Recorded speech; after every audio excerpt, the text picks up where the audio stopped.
प्रिय मित्रों, जय श्रीमन नारायण। आज आप सभी लोगों के लिए कार्तिक मास महात्म्य 20वें अध्याय के लिए श्रवण कराएंगे। प्रिय मित्रों, ओम नमो भगवते वासुदेवाय आप सभी लोगों के लिए, क्योंकि इस मंत्र का जाप करने मात्र से बहुत सर्वश्रेष्ठ पद के लिए प्राप्त हो जाता है।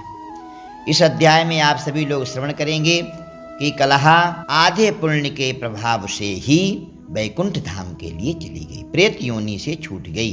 धर्मदत्त ने कहा कि तीर्थ व्रत और दान आदि के करने से पाप नष्ट हो जाते हैं, परंतु प्रेत योनि में रहने वाले को यह अधिकार नहीं है। परंतु तुम्हारे दुसह दुख को देख करके मेरा मन अत्यंत दुखी है।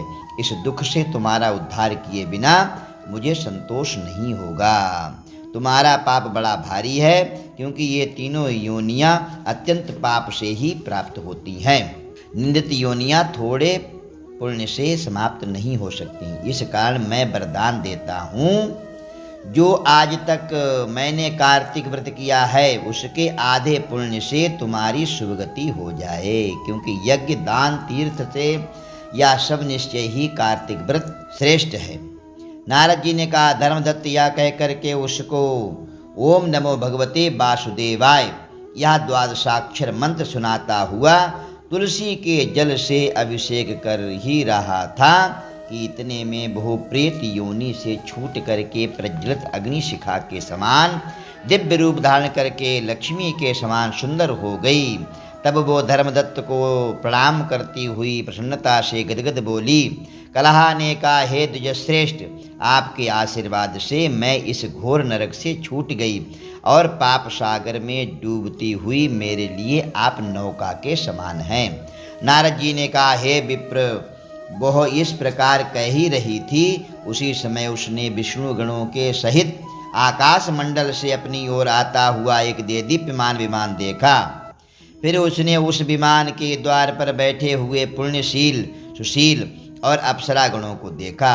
आकाश से आए हुए उस विमान को धर्मदत्त ने आश्चर्य से देखा और उन विष्णु रूपधारी पार्षदों को देख करके भूमि में प्रणाम करके कहा।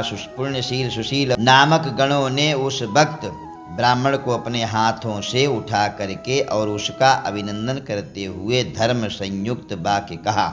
गणों ने कहा, हे द्विजश्रेष्ठ, आप धन्य हैं, क्योंकि आप सर्वदा विष्णु भगवान के व्रत कथा सेवा में तत्पर होकर के दीन दुखियों पर दया करते हैं। जो आपने बाल्यकाल पवित्र और शुभ कार्तिक व्रत किया था, उसके आधे फल से कलहा के पूर्व जन्म के संचित पाप सारे नष्ट हो गए, और भी उसके सैकड़ों जन्मों के पाप जो थे वो सारे नष्ट हो गए। केवल स्नान मात्र से ही इसके पूर्व जन्म के पाप नष्ट हो गए।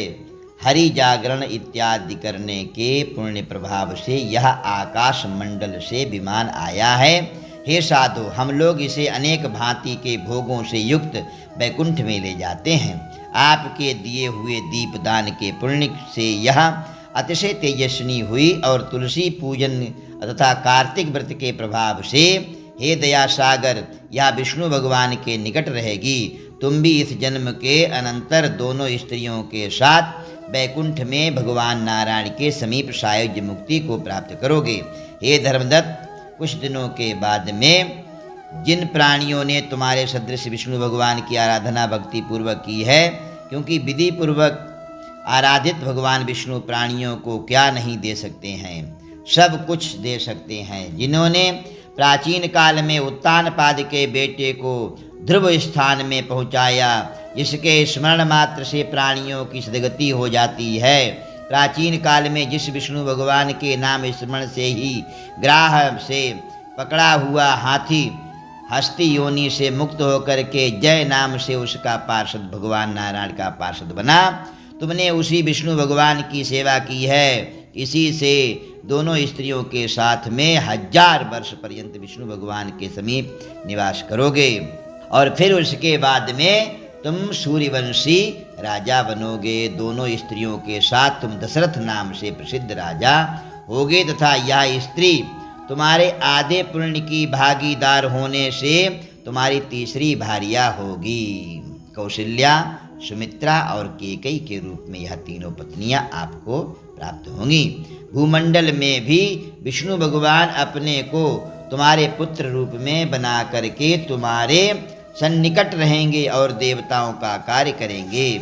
विष्णु भगवान को प्रसन्न करने वाले तुम्हारे कार्तिक व्रत से अधिक महत्वपूर्ण यज्ञ, दान, तीर्थ आदि कोई भी नहीं है। हे द्विजवर, तुम धन्य हो, क्योंकि तुमने जगत गुरु भगवान नारायण के प्रसन्नतार्थ कार्तिक का व्रत किया है, जिसके आधे पुण्य की फल भागिनी इस कलहा को हम लोग विष्णु लोक में ले जाते हैं। प्रिय मित्रों, आप सभी लोगों ने यह 20वें अध्याय की कथा श्रवण की और आप सभी लोग भगवान नारायण की प्रतिदिन कथा श्रवण करते हैं।